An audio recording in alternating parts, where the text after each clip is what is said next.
back to order at 5. We'll call the meeting back to order at 5:21. We do apologize for anybody who might be watching.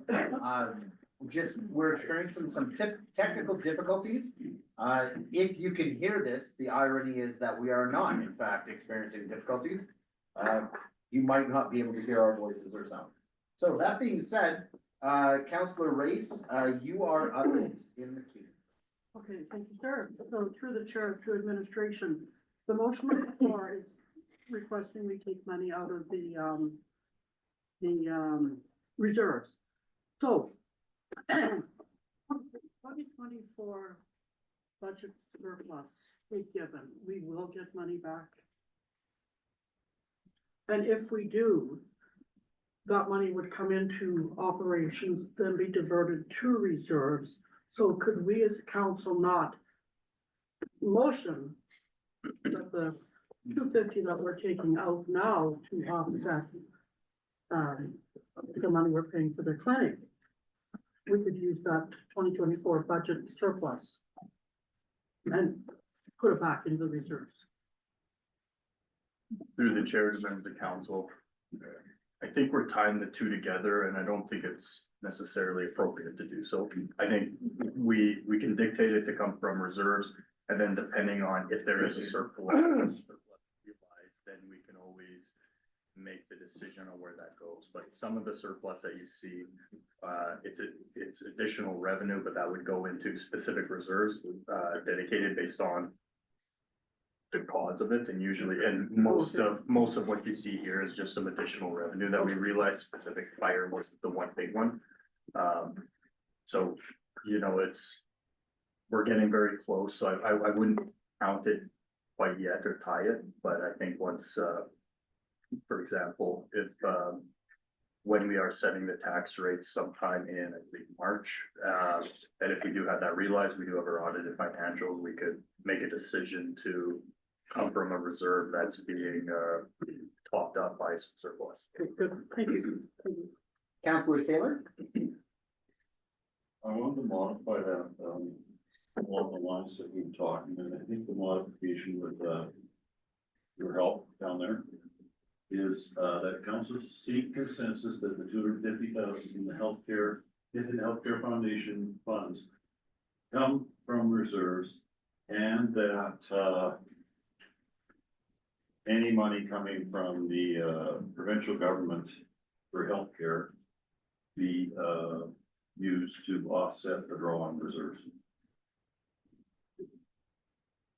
I think that's what we said. Is that what you said? Yeah.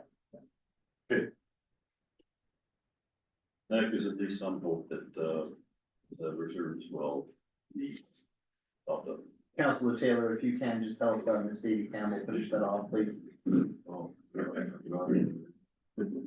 come from reserves and any funds from the provincial government for healthcare be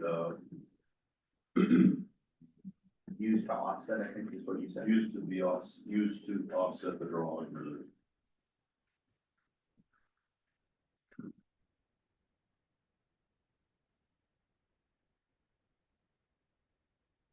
So clarification, I just want to make sure the consensus request is in order, essentially.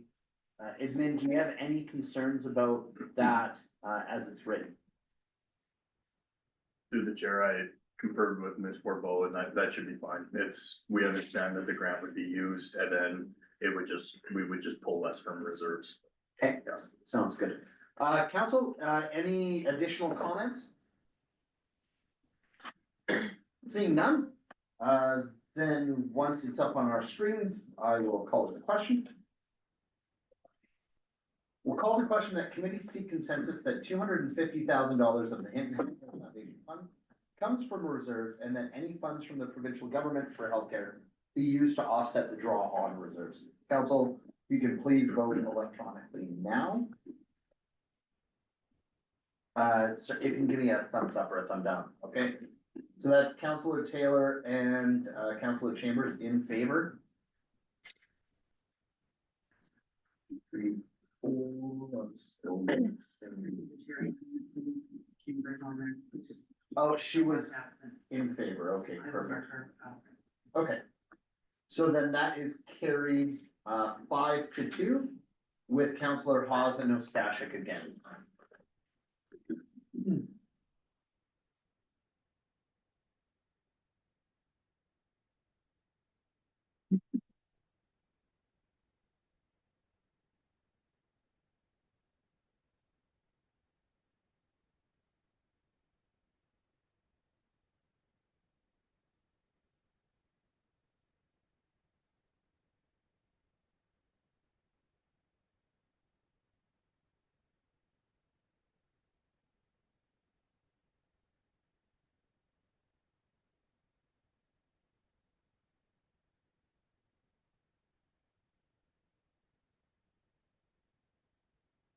David Campbell, do you need us to wait?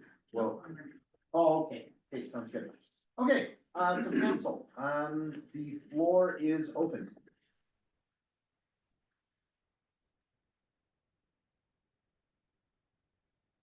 With the, Yeah, Counselor Hawes?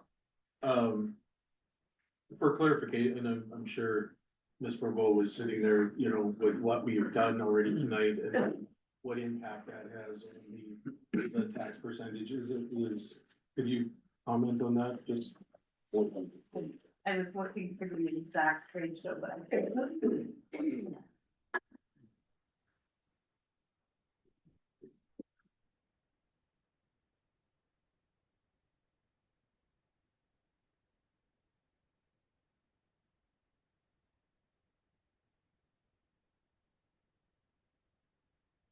Council, anything else in the meantime?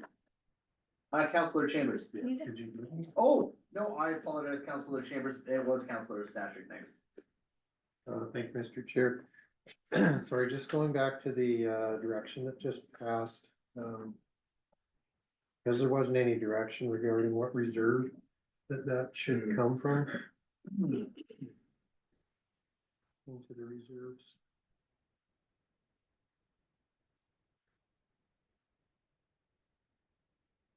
I'd like to see consensus of committee to utilize the emergency response reserve to fund the whatever is appropriate.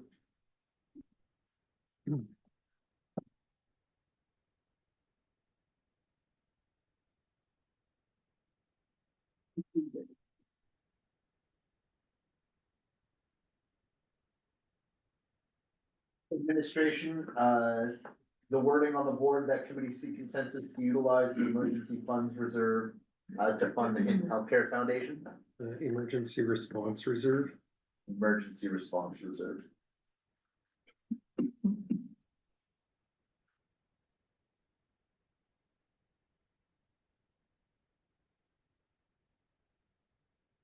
Counselor Ostashik, does that meet your As long as it's okay with administration, admin? Yeah, nod from admin, we're good. and I'd speak to it quickly. Please. If I may. Yeah, if it's gonna come out of reserve, I would prefer that it come out of the emergency response reserve rather than the automated traffic enforcement reserve, also known as the safety reserve. I had spoken to the safety reserve already, and I think that fund should, or that reserve should be kept for safety initiatives in the community. And the brutal fact is, it's really not being replenished. We don't have a AE program anymore, and that's where the funding for the safety reserve came from. So there really isn't anything that's replenishing it anymore. So unless there's something else that comes down the pipe to help fund that. Thank you. Thank you. Counselor Chambers, do you want to speak to this or keep you in the main queue? No, I don't. Oh, okay. Counselor Taylor? Is that true? There's nothing to refresh, like when a bylaw officer goes out and gets a ticket, where that doesn't go into the safety reserve one? Through the audit committee, yes, there is some fine revenue. Generally, the peace officer revenue is offsetting the cost of that program. Oh, And we do have some collection on outstanding fines. Some of the automated traffic enforcement fines take a long time to collect, so we do have a little bit of money coming in for that. think year to date, it's about 139,000. So that will, other than the community grant allocation, go into reserve. Through the chair, if I may, but Please. just to keep in mind that, part of that was about $350,000 that had been removed from revenue going into reserves from, and I believe it was in this budget year. In 2024 is when it stopped for, Yeah, maybe I'm not, I believe we continue to realize revenue, but I think it was a drop of about 350 in the budgets in the 25 to the 18. Council, any further discussion on this? Seeing none, we'll call to question that committee seeking consensus to utilize the emergency response reserve to fund the Hinton Healthcare Foundation. Council, if you can please vote now. Councillor Taylor in favor. And Councillor Chambers in favor. I don't have the current direction, I have the last direction, should we? Well, I'm in favor. In favor? Okay, Well, so then there we go. Listen, I guess. And that is carried unanimously. Thank you very much, council. And I'm in now with my green check mark, so. Councillor Chambers, did you want to get back in the queue? No, okay. Council, the floor is open.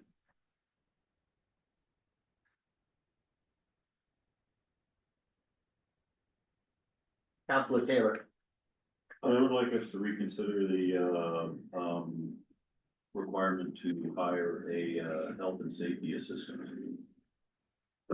And, like I said, it seems, unusual that we have a, health and safety program that's bigger than 1.5 staff. And part of the rationale that we were provided with as to why we should increase the staff was that it was difficult to hire for 0.5, so we should add another 0.5. That just didn't seem like a good rationale to me.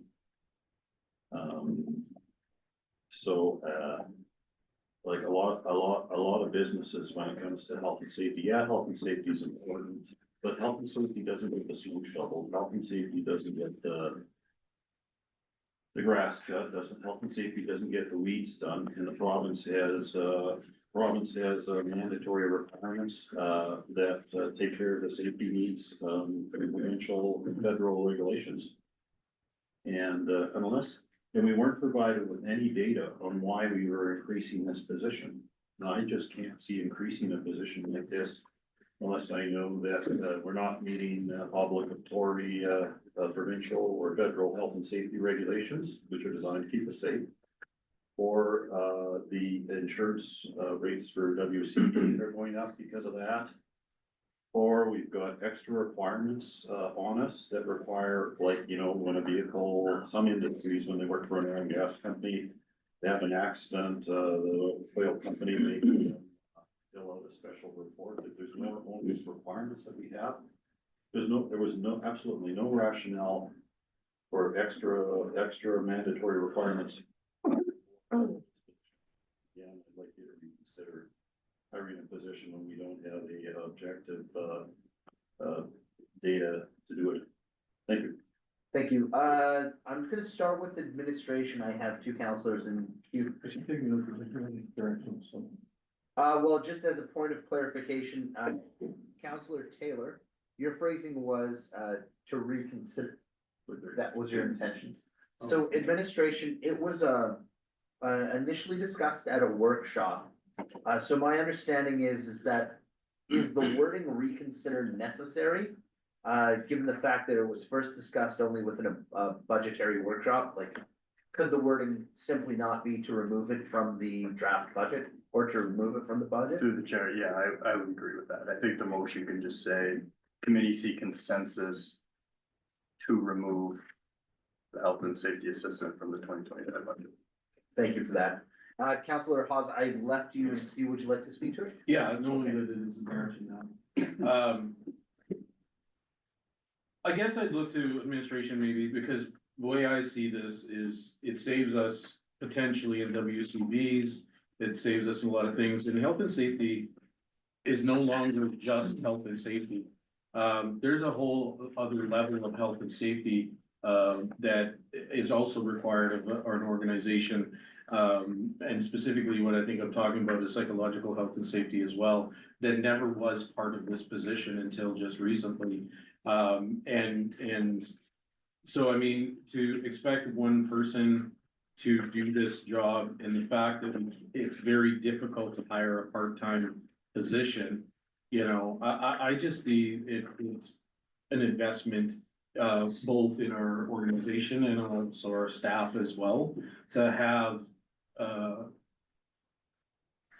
that department, fully functioning, and continuing to meet, because my concern is if we don't have that person, maybe then possibly we start to not meet the requirements that we are expected to meet. So I think that it's a small price to pay at $41,590 for a half-time position, because we've already got one, we've already got a half. This is just a half-time more position, so I think that's reasonable. That's where I'm at. Thank you. Councillor Race? Thank you, Mr. Chair. So, through the chair to administration, we have a full-time person and one part-time, is that correct? Right That's now? correct, a Right now. 0.5 FTE. Okay. For a town of 10,000, and I don't know how many, what do we have, 166 town employees working? With volunteers around 190. Yeah, so for 1.5 people to handle, to make sure all the safety meetings are happening, to oversee all the WCB claims, to ensure that the safe work permits are happening, to investigate accidents, to investigate incidents, to bring those health and wellness programs to the town, that one that you guys offered down at the Hinton Center. So many of the employees appreciated that one. So this is a small amount of money to pay for a good safety department. Thank you. Councillor Ostashik? Thank you, Mr. Chair. I will be in favor of the proposed motion. I know historically, I can't remember for sure if it was, I believe it was when the town went to a full-time health and safety representative person, whatever the title is, that there was significant risk to the organization, that there was non-compliance issues and WCB concerns and claims. And that was the rationale for the position at that time. Since then, though, I haven't actually heard anything similar to that. I'm not saying it is, I'm not saying it isn't, but I haven't heard anything aligned with that. And without data or information to support that there's a significant increased risk by not filling that position, I can't support hiring another part-time at this point. Thank you. Thank you, Councillor Ostashik. I have myself in next. I guess just to speak to Councillor Race's concerns, all of those things are happening with the number of people that are currently on staff. We're not talking about removing an additional half-time position. We're talking about continuing on with the status quo, which is an increase to the number of positions that did exist previously. And in addition to that, within the span of myself being on council, it's bringing those services in-house rather than contracting them out. So over the past 12 years, there's been some huge changes to how the town of Hinton does safety in order to make sure that it's being done well. And again, to speak to some of your past concerns with health and safety, we're no longer in the age of an individual safety officer having to go on site and physically hand out safety courses to people. These courses are delivered through modules online, and that the necessity of person-to-person contact in making sure that employees are taking care of their responsibilities, it's digital now. So a lot of that physicality is removed. Yeah, there's a lot of office jockey work, but it's done riding that computer, making sure people are complying, which also, again, within my own work, you know, our division spans multiple communities and regions. That's handled within the office with the site-based manager as well. It's not solely on the shoulders of the health and safety officers. Managers have a responsibility to make sure their people are complying with safety regulations as well. It's everybody's job. So again, same as Councillor Ostashik, nothing has been presented to me that says we have an urgent, necessity to boost that position. If that evidence is there, I'm certainly open to hearing it, but I haven't seen it yet, so I'll be supporting this. Councillor Taylor and then Councillor Chambers. Yeah, you know, if we weren't meeting a requirement, then we would actually have a reason as to why we would need to, hire something. To hire it before we don't need it, it doesn't, maybe the polite way is that's just, really, really proactive. When you look at this kind of stuff, what you have to look at, I think, is what proportion of your staff are field oriented and what proportion of your staff are office oriented. And, in our organization, we do have a lot of office staff. And when you compare it to like some of the local industries that we have, some of the big industries around us only have, two safety people. And a lot of the projects that we do in the construction industry and, the road work and what, we're dealing with contractors that are required to meet safety standards and they're required to have their own safety people as well. That's all Councillor, stuff that has to be factored into this. Councillor Chambers, then Councillor Race. Thank you through the chair. I will support this consensus. I think many of the things I was gonna say have just kind of been brought up, but I think that, you know, if there was a real emergent need, a high risk to a program, you know, something that was being realized as an emergent danger, I think that I agree $40,000 isn't a lot of money to meet that. However, with the numbers that we're facing, I feel like, you know, if nothing has been brought to our attention through audits, through the union, through different mechanisms that are there to protect the organization from that outside sourcing, that I think I have no problem supporting the consensus to remove it at this stage. Councillor Race, then Councillor Haas. Thank you, sir. So, to administration, are we taking a part-time person and increasing their hours to make them full-time? So we got, Through the chair, yeah, that's the concept. okay. And with that question, what is their job description? I know we have the, you know, the top person, I know we have this second person. What is their job description? How are they gonna keep busy all week? At a very high level, they're going to be, the right-hand person to our safety coordinator. So they'll be working on implementing our safety. You know, small organizations like ours, there's only a couple people, so they all kind of do everything when it comes to safety, right? They would divide their duties. There's always more work than there is hands. You know, this position and, you know, to the points that were made, they're accurate. We did not include this as a recommended project for those reasons, as this is not, you know, if council doesn't approve it, I don't have any concern that we're going to fall behind and fail our port audit. You know, I think we've been making good strides in safety. You know, this was primarily, there's operational challenges when it comes to staffing. We've had to bring contractors in the past. Those come at typically a higher price tag. You know, hiring a part-time staff, if you can find the right person who wants part-time work, that's great, but typically they're hard to hire.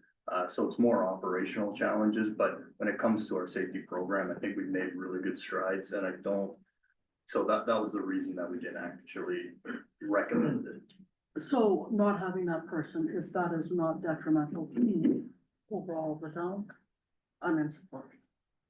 Thank you. Councillor Haas. Yeah, well, the CEO answered that question already. I was gonna ask, you know, I mean, they go through a vetted process and it made it as a recommendation by the sounds of it. You know, it would be nice to have, yes, it would make, you know, lighter work, but at the same token, you know, we are meeting the standards that are required. So, yeah, through this conversation, I think, I'll be in favor of the motion. Thanks. Mr. Mayor. Thank you, and through the chair to administration, is our 0.5 position currently filled? Through the chair, no, it's not. And how long has it been vacant?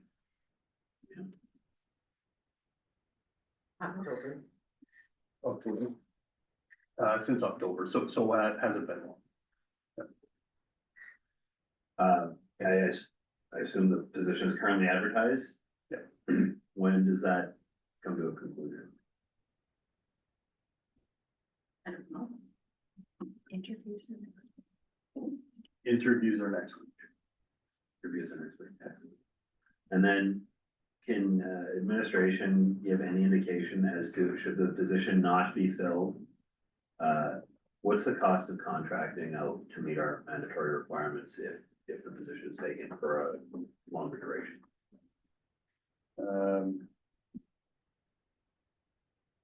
I don't have that in good accurate information on that, on the cost that it'll be, a lot of that depends on what is going on, typically a lot of that investigations, a lot of that is the different initiatives, the training initiatives that, you know, we won't be able to do in-house, so but it's so variable, it's hard for me to be able to give you a good accurate answer.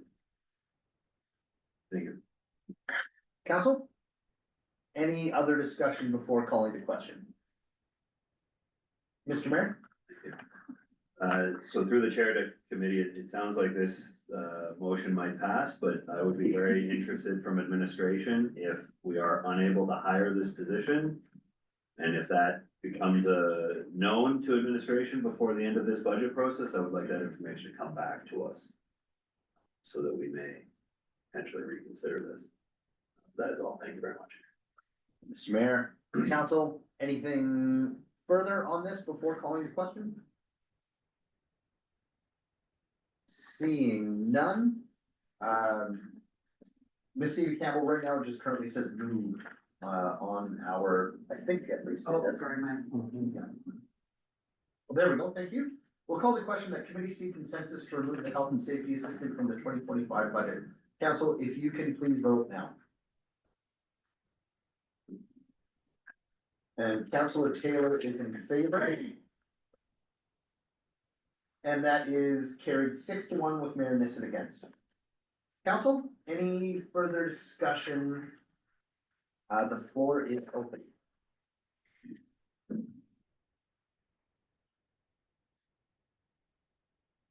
Council? Council, Councillor Taylor? Yeah. I would like to, seek consensus that we, add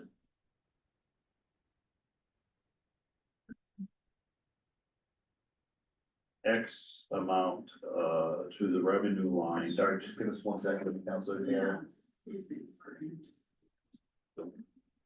Want to make sure it's captured.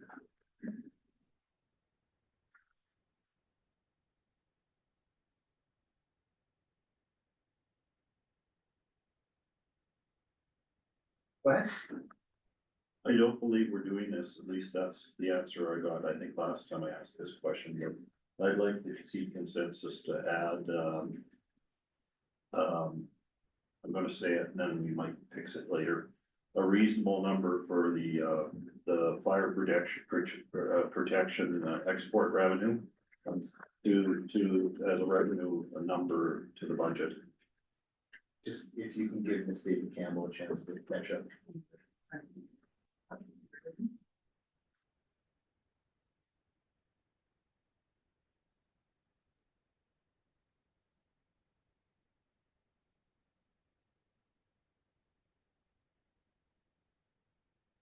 That's a reasonable number, well, for the fire protection, seems a reasonable number to the revenue line from the fire protection export revenue. And then period.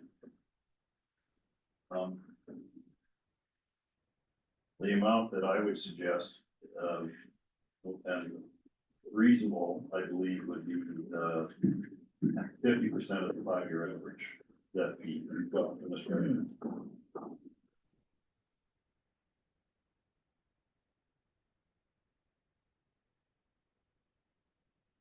Maybe don't put that in for now, but the idea is that in the last 5 years, we keep getting amounts of up to, it's almost yearly, of up to $500,000-600,000 for revenue from the fire revenue. Yet it doesn't, it's not projected as a revenue. This is starting to become a predictable revenue. So I think the way to be conservative is to take, the 5-year average, take 50% of the 5-year average, and then if it's more than that, by all means, it can go back into fire protection reserves, they should benefit from this, it's their equipment. And if the other half should go become a revenue. This is starting to become a predictable revenue stream, and in fact, when fire protection people have shown up here and they've asked for equipment, they've used this as a justification for why they've asked for that equipment, time and time again, we've had like 3 or 4 pieces of equipment with that as the justification in order to get a revenue stream. Thanks.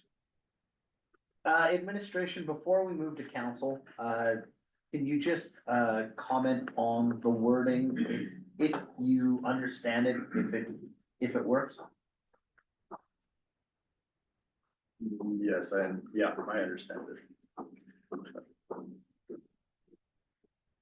Yep. 50% of the fire protection expert revenue. For the last 5 years. You can see, the community sequence has, you don't, I guess we don't need the reasonable anymore. Community sequence census, to add 50%.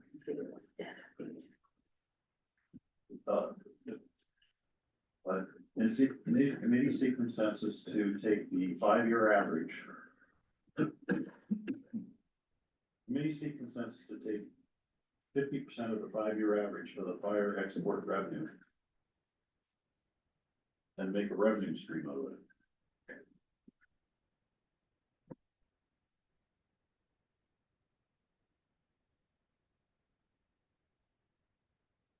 Of the fire protection export revenue. And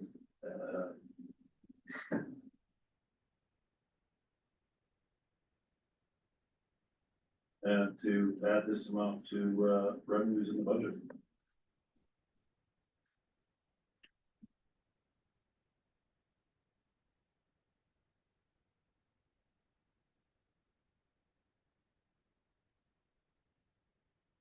I think this is a reasonable thing to do in light of the justifications that we provided for why we're buying this equipment, and the amounts we're getting are predictable. It's already become predictable. And this is a very conservative approach. Councillor Chambers and then O'Stashik. Thank you through the chair. I don't know if I can support this. I don't really like this style of revenue assumption. Understanding that, yes, it does seem to be a continuous thing that we are gaining this revenue, but I do worry about the extreme wear and tear on our equipment, and that the intention is, as of right now, all of that money is going into the reserves, correct? All that income that is generated from None of any expenses. yes. none of any expenses, that's all going in. So I don't think I can support this because I just feel like it's not a sure revenue line, and I do worry about the long-term impact on our equipment and things moving forward. Councillor O'Stashik, then myself. Thank you, Mr. Chair. So just a question for administration. Revenues from, renting out, hiring out, emergency services equipment. If they're currently not tracked, they're not budgeted. I'm assuming expenses for providing those services aren't budgeted either. That's correct, okay. And to Councillor Chambers already confirmed my other question was that the net revenue after expenses are deducted goes into the fire protection reserve. Okay. For those reasons, I can't support it either. I don't, all of the cost of it is wear and tear on our fire protection equipment. So having it go into the fire protection reserve to be able to offset the cost of future purchases, I think is the best place for it. With it not being a predictable revenue stream, even with the 50% average of the past 5 years, there were some anomalous years in there. I just as soon not use that as a way to try and offset taxation And, it winds up being an offset to taxation anyways, because we don't have to do transfers to reserves at the level that we would if that revenue wasn't going into the fire protection reserve to be able to replace the equipment in the future. So I can't support this. Thank you. Counselor Hawes? Yeah, for a lot of the same reasons. This is one of the departments that the equipment is so expensive to replace. You know, and I just can't see taking that away, as it's already been stated, you know, offsetting that is in the long run helping our citizens as well. So, you know, putting less into reserves for that with this revenue. And I feel the same way that, you know, one year we might have a big revenue, next year we don't, and then we're all, you know, and then you're looking at putting more into reserves because offset the equipment. So I just can't, put this as a revenue line at this time. So thank you. I have myself in queue next. I will be supporting this.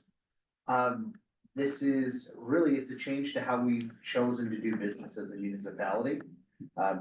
Councillor Taylor's right, there are pieces of equipment that we have purchased and obtained because we felt that they actually they can net profit. Now, I heard something Councillor Ostashik said that I agree with. I think there's something to be said for the net revenue of the particular expenses. I think that's actually it would be an important thing potentially to capture, because the gross revenue doesn't capture the realities of whatever you spend on the personnel and making sure they're safe in the field, being able to do what they're doing. But that being said, you know, this is an avenue that the town has chosen to engage in.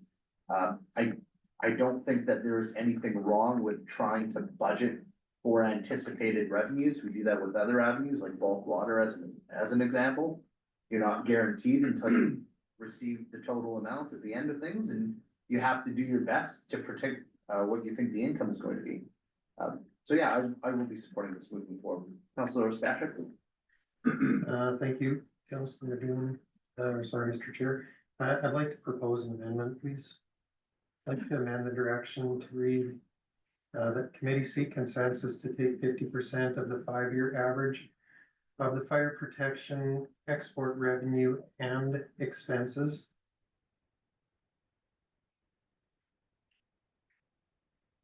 to add to the revenue and expenses in the budget. I'd speak to it. Please. I'm likely still not gonna support it when it comes to question, but I think this is a more fair way to do it. If we're gonna budget for revenue, we need to budget for the expenses too. So if this passes, I think this is the most fair way to do it. Thank you, Mr. Chair. Thank you, Councilor Ostashik. Councilor Taylor? Yeah, I think net revenue is what I meant at the beginning. And the other thing Mac always told me is this is substantial net revenue. When something goes on export, it gets fixed when it comes back.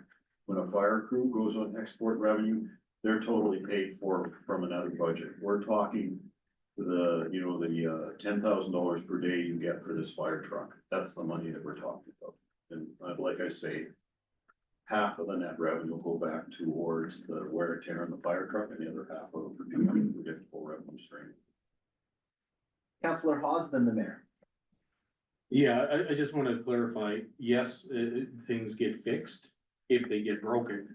But that doesn't mean that the equipment that goes out that doesn't get broken, it's the wear and tear on it, you know, and I mean, sure, they break an axle, there's a new axle, but there's still a lot of wear and tear that's on that, you know, sure, you have a new axle, but there's still wear and tear that's not fixed. So I just, again, I see this as it goes right back to where it belongs, and it goes not only to that piece of equipment, but I mean, we have engines that are going to need replaced that are what, anywhere from, what was the last engine that we like our ladder truck, for example, what is the cost of that one?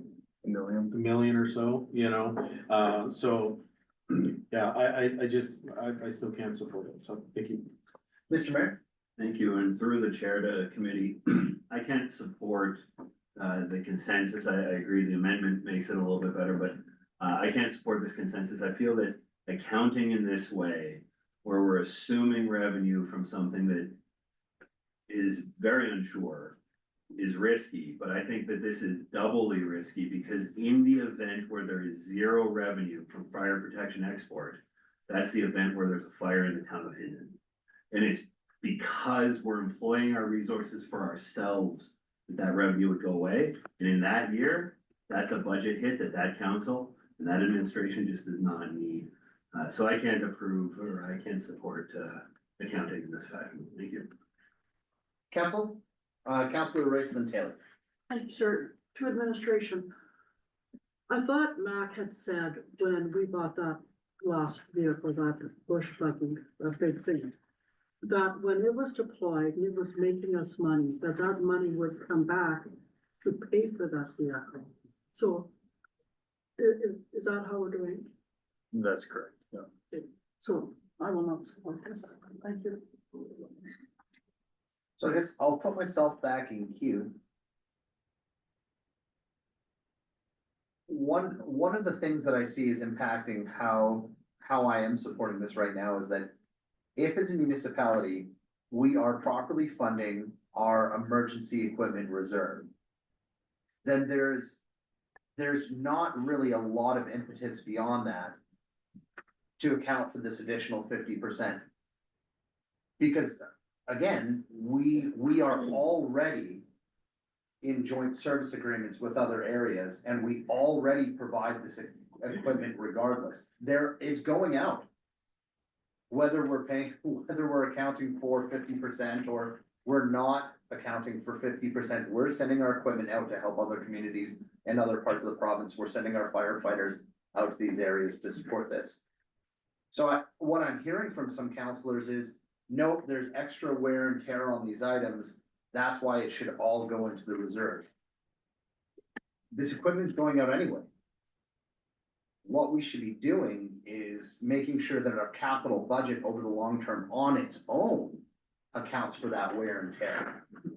Because again, if we can't anticipate what the revenues will be in a given year, then we can't anticipate that that's gonna cover the shortfall on that equipment. So we need to be responsible for the total cost of our equipment while it still goes out anyway. Right, so in that case, what we're operating here in essence is a bit of a business.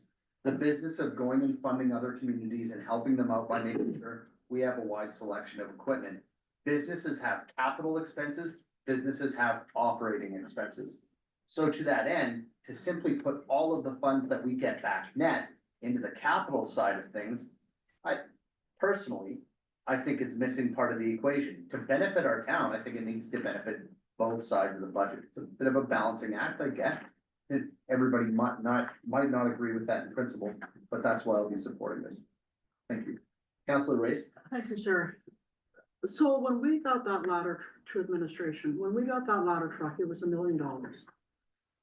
It's my understanding that we were setting aside 100,000 every year in anticipation of buying another one in 10 years. Does anybody remember that conversation? Through That was, the chair, I don't know if anybody would have been here, maybe with the exception of Shelby, when we actually bought that ladder truck, so I don't know, but the one thing I'll say is, it's hard to speak to it right now, because I'd have to take a look at,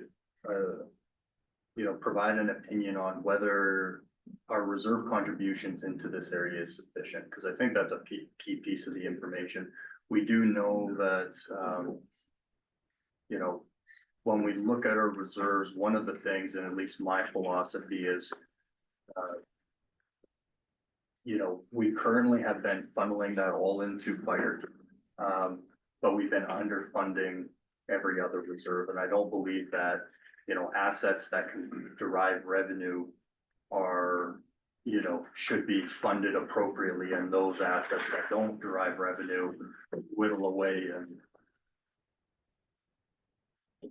Thank you. So when we're looking at our reserve strategy that we plan to bring forward, it's more of a holistic look, not just, you create money, it goes into there, that we actually look at our total reserve package that we know is significantly underfunded as of right now, right? We're talking about, and the two are very closely tied together. You know, we're looking at, you know, funding from the operational budget to increase the revenue contribution for our rolling fleet right now. So the two are so directly tied. It may not be in this exact year, but even next year, you'll see that those contributions, because the reserves are very much tied together. So protective services reserve, the required.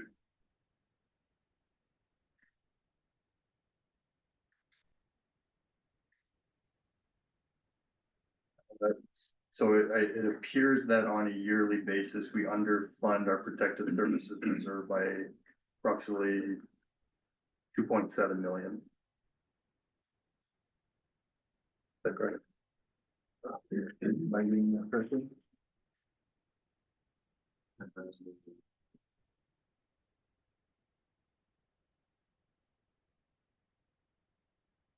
No, we should be putting 587 away, and we're currently putting 202 away. So, Okay, uh, that makes more sense.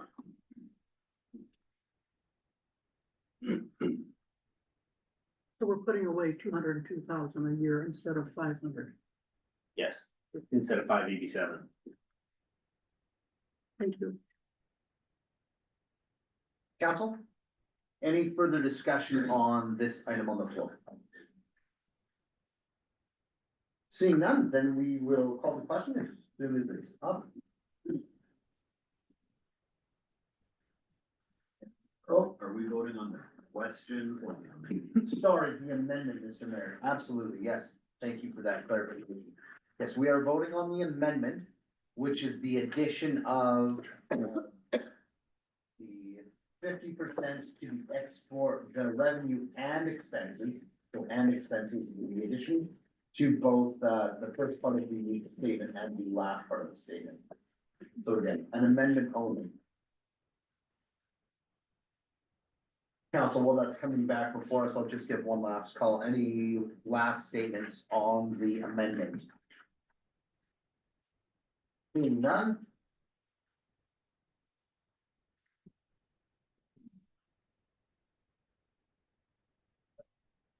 Yeah, no worries. Council, if you could please vote on the amendment now. Councilor Taylor indicating he is in favor.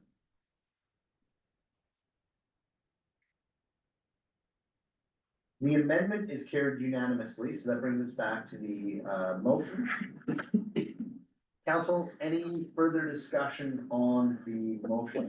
Back up. Seeing none?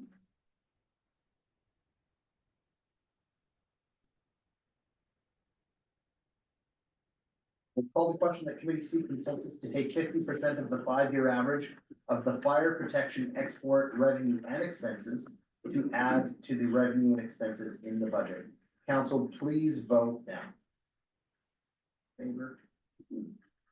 And that is defeated with 5 against, councilors Taylor and Lagoon in favor, and the remainder against. Council, the floor is open.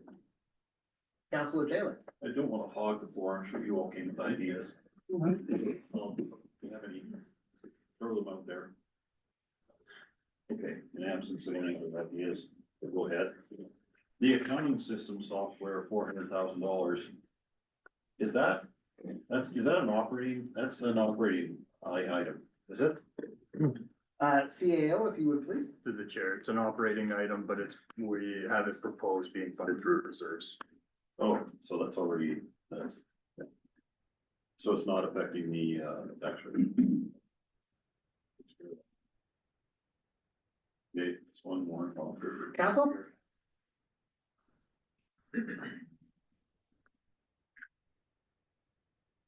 Councilor Taylor, then Race. Oh, sorry, I defer to Race. Councilor Race.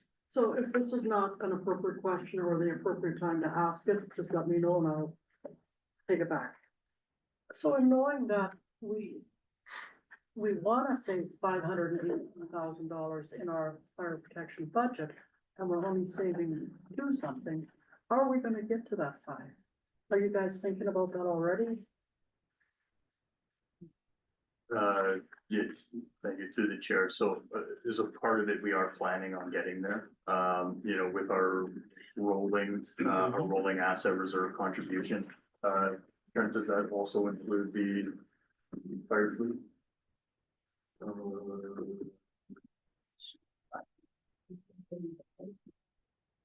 I believe. As a part of our reserves, we looked at all of our rolling assets, and that's a part of the plan that we had provided to council on increased reserves over a longer period of time to eventually get us to a more appropriate and sustainable level. So we are addressing it. We're addressing it very slowly over a period of time. Cause I just hope when we need that next ladder truck, that we're ready for that million plus hit. Because we've thought about it for the last 12 years and we've done what we need to do. So I know it takes a while to get there. Okay, thank you. Council Taylor, then, Council William, you were on the list next. Yeah, I'd like to seek consensus to remove the recycling services for schools, that's $10,700. We voted on that earlier on. And yeah, recycling is really very important, but for us to hire somebody to go to the school and take their recycling to our recycling depot is not a town, it's not a town service, and it doesn't teach the children at the school anything. It's just not the way we should be spending tax dollars to do that. If we want to spend $10,700 to spend it on our recycling depot or doing something, but not doing recycling services for the school district. Thanks.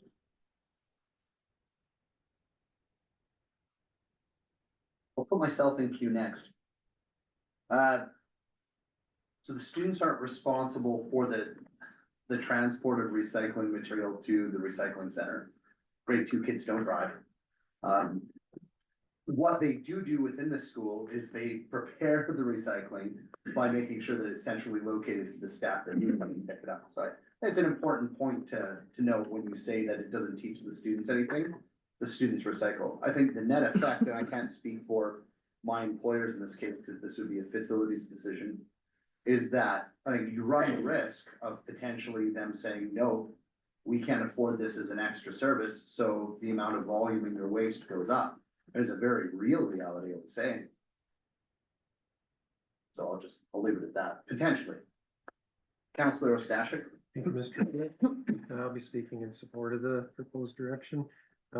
This is not a service that we offer to any of the other institutions in Hinton. It's just the schools.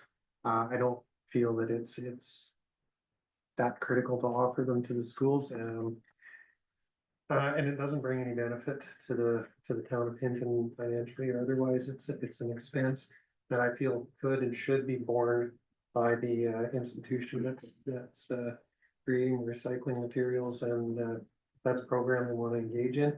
They should be willing to figure out how to fully engage in it and ensure that the recycling is done. Thank you. Thank you, Councillor Ostashik. Councillor Chambers. Oh, I'll go to Councillor Chambers first, and then Trent. I'll be speaking in support of this as well. I think I do agree that recycling is important, but I think in this instance, it can be, that should be a decision that's made internally within the division, much like any of the other institutions, and how they choose to deal with that. And I just don't think it's a ratepayer issue. Yeah, so I will be in support of removing this.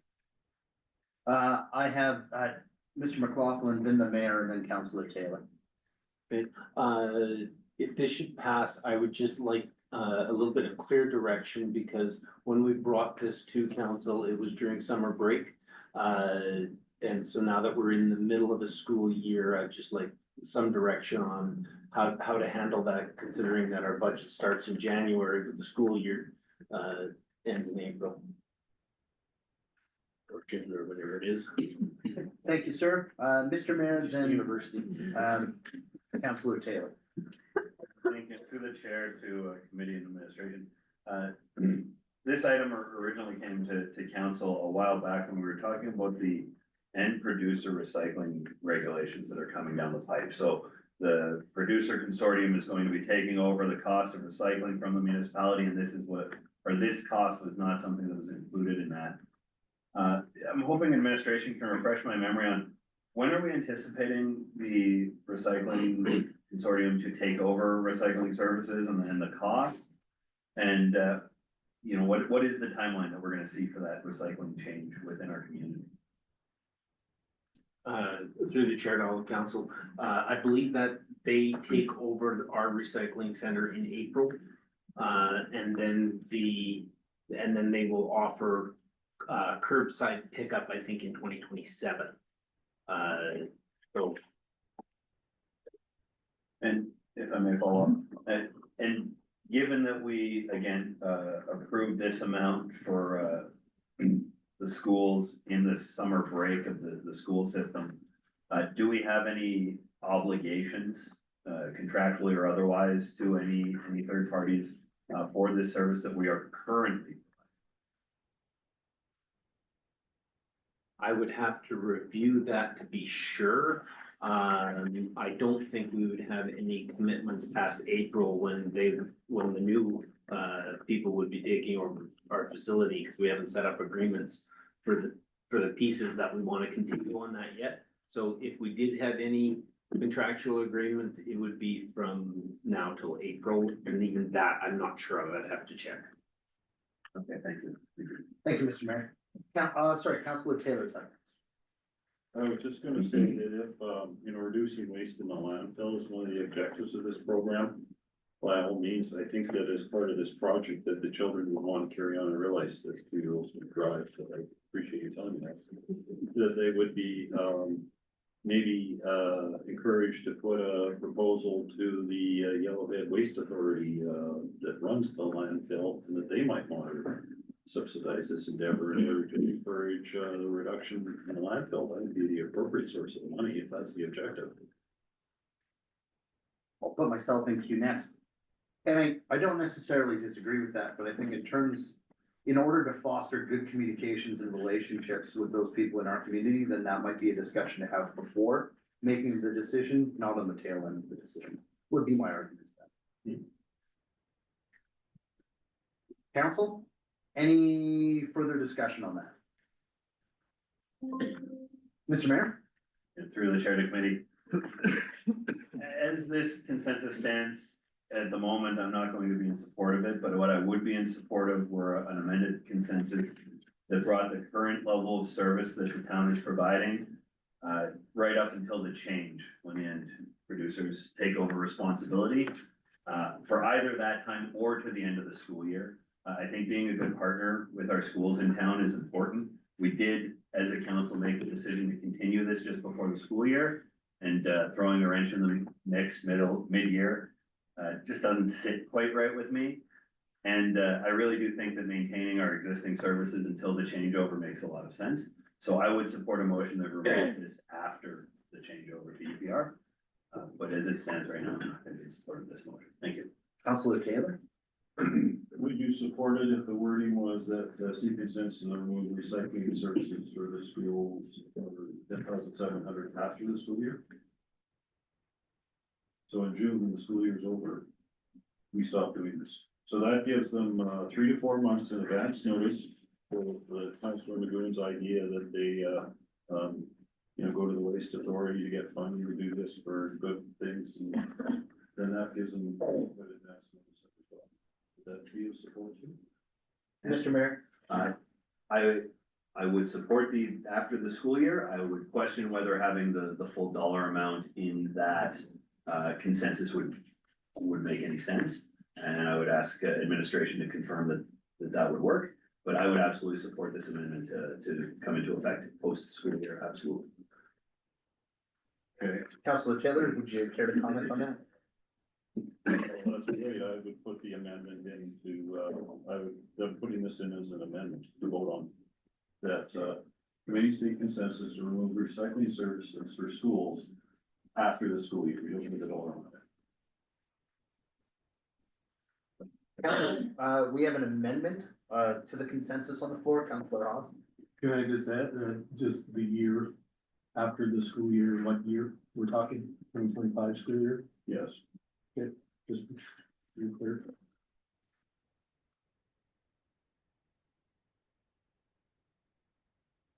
Council, any further discussion on the amendment on the floor? Seeing none.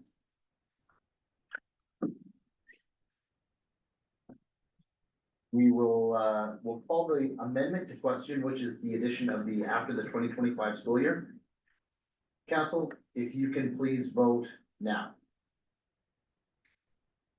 Councilor Taylor is in favor. And that is carried unanimously, which brings us back to the now main motion. Mr. Chair, I didn't vote.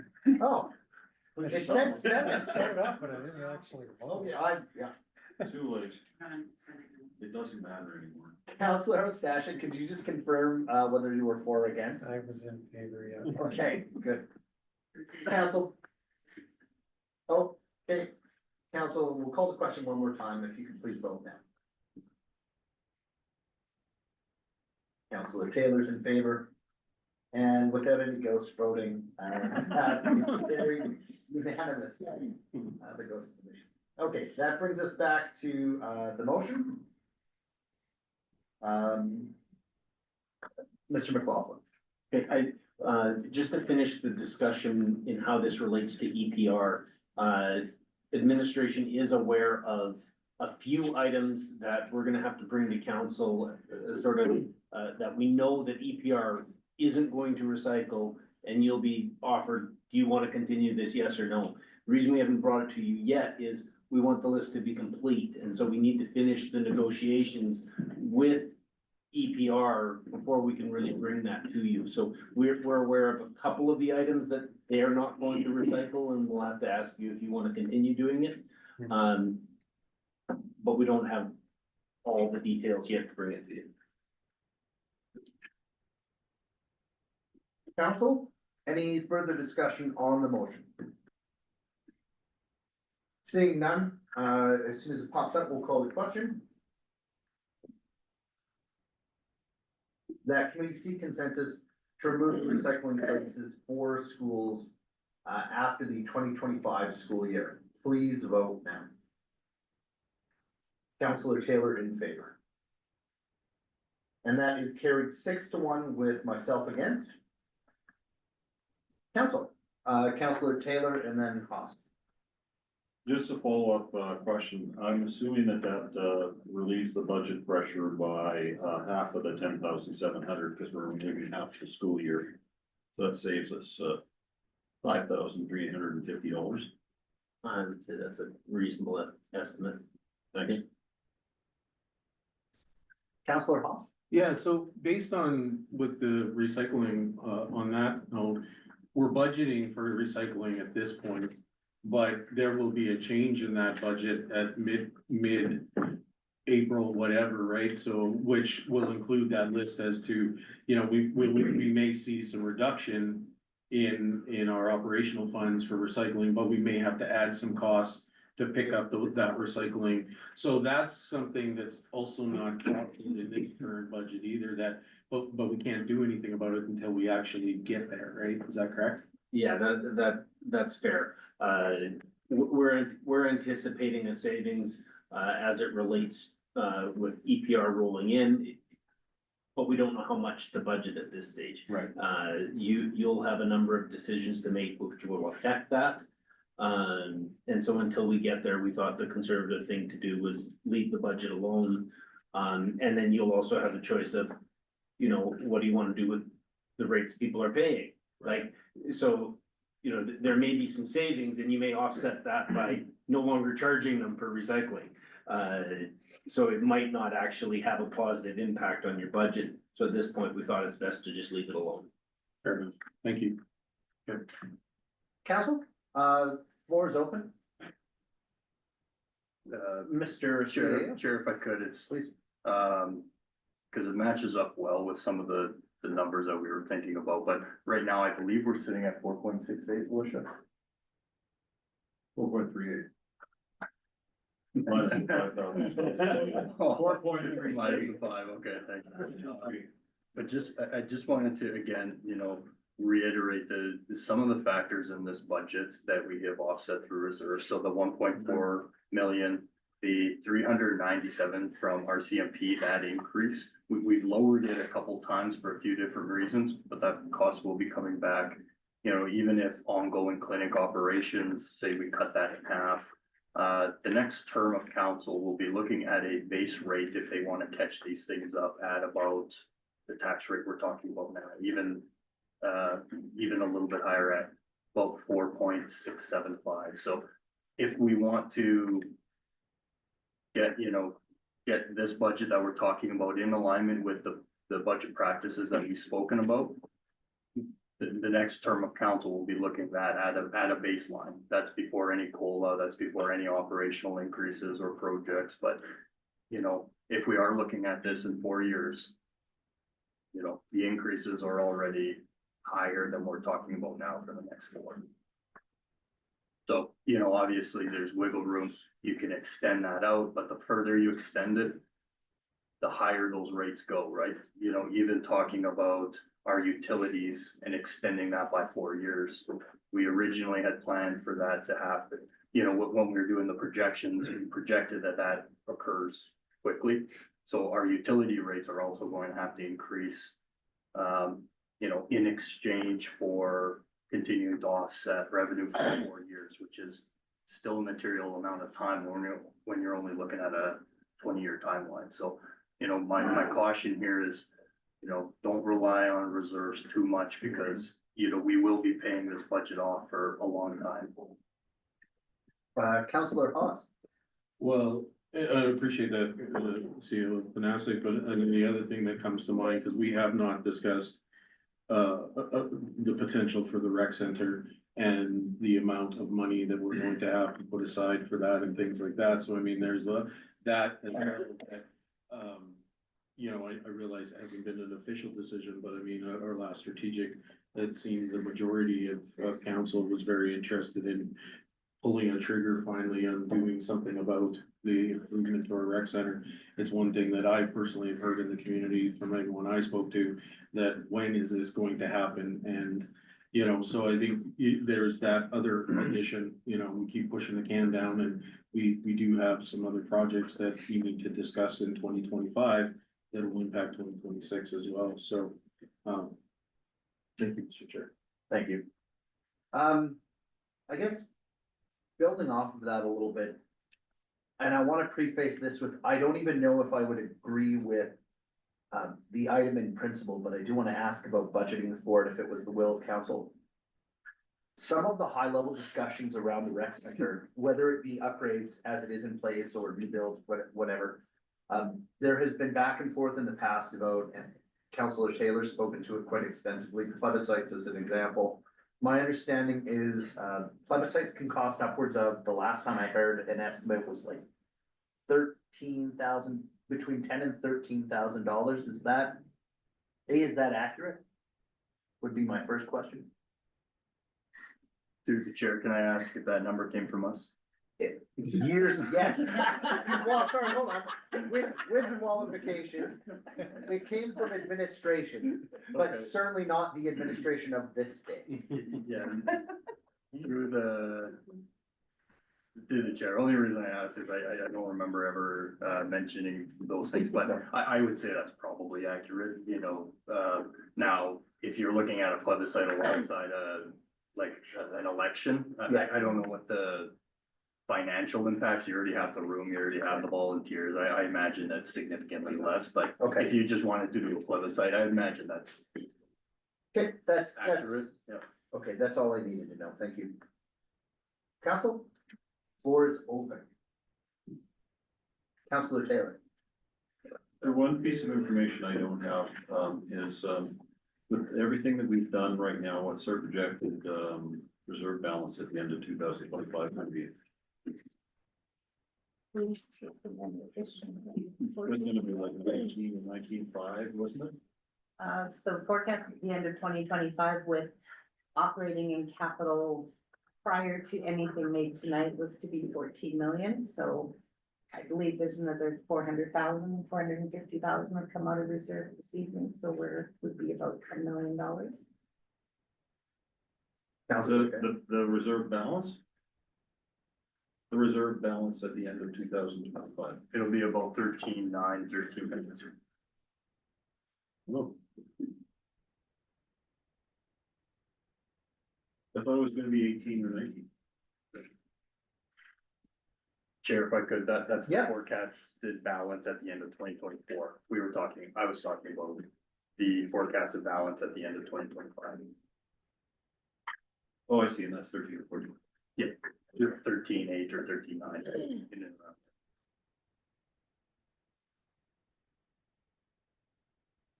Council? Pause. Just a question, I guess, of administration. I'm not sure where we're at with council and the operating budget, but understanding that we do have a few councilors that cannot be here tomorrow, you know, is administration prepared to go on to the Capitol this evening as well? Through the chair. Through the chair, yeah, if we'd like to touch on capital for a little bit, we certainly could.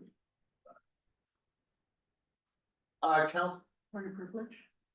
break? Yeah.